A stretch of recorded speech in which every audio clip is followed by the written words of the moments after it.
Hey friends, my name is Lacey. Welcome to week, I believe, 4 of our Next Level West Coast Swing Next Level series. I have Patrick here. He's going to be helping me with the demos and for the explanation. If there's anything that I miss, he will season in and tell you about it. He'll blurt it out. If there's anything additional that he wants to clarify, he'll blurt it out. Otherwise, this week we went over spins for leads and follows. A lot for the leads and talking about how to prep your body for spins, and spins are when you do a 360 or more. Turns are when you do a 180, right? So if you're looking one direction, then going back to the other direction, and that is it, that's called a turn. Whereas if you start to spin, it means that you're going around in circles, right? And we went over a lot of technique in this class, and a lot of torture for the leaders. It's kind of funny, right? So follows do a bunch of turns and spins all the time in this dance, and then we decided to torture the leaders and make it fun for them.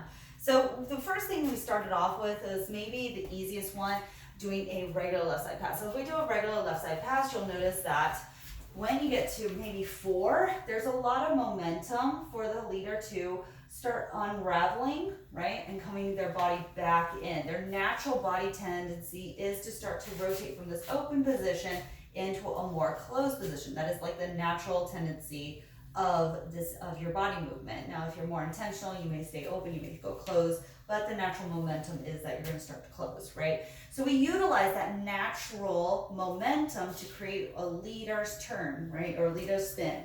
1, 2, 3, and 4. Right here for your 5 and 6. Leaders are going to use this rotation to just look over their shoulder for 3 steps. They can let go of this hand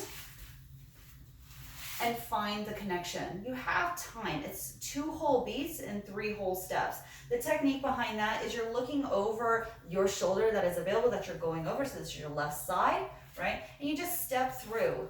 If you want to be cool about it and not mess up the partnership, I would recommend stepping diagonal towards your partner, then stepping around your own self, and then finding the boing. Remember, the boing is the most important part of West Coast Swing. Otherwise, you're dead in the water and you have to manufacture it. And we don't want to manufacture energy. It's just too much to try to recreate energy, right? So that was our easiest one. We'll show it from this side. We went a 1 and a 2, a 3 and a 4, 5 and 6. Now in West Coast Swing, also we have what's called extensions. He can just keep going, take his happy ass time with this. He can just, like, say we're on 4, he can go 5, 6, 7, 8 if he really wanted to.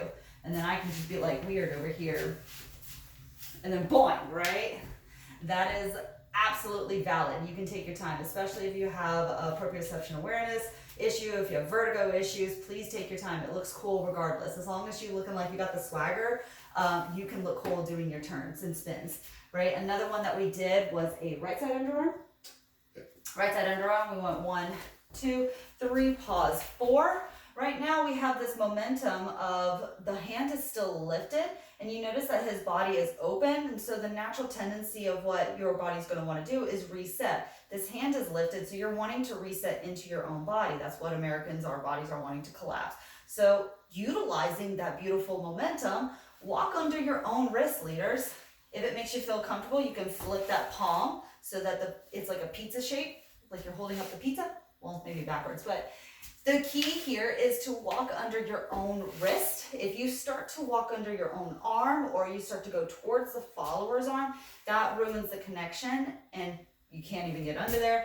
Maybe it gets a little awkward. It may pull on the connection with the follow, and you don't want them to go over. So if you walk under your own hand and your own wrist, you have so much more control and so much more stability. And it's the same footwork. You just walk a little bit diagonal-ish towards your follower, turn it around, ta-da, hi, what's up, right? Super easy, super fun. And if you get really creative, you can start adding double spins, which we'll talk about the drills for those. Another one was, like, say for a free spin where you're no longer touching the follow. So we went 1, open, 2. He's got this a lot of momentum where he's prepped his own body to prep my body, right? So he's got a bit of an angle, I've got a bit of an angle. So as I'm rotating, he's utilizing his rotation, his action, his prep to create a reaction or a spin. And he can go over the footwork of that because I wasn't looking down when he did it.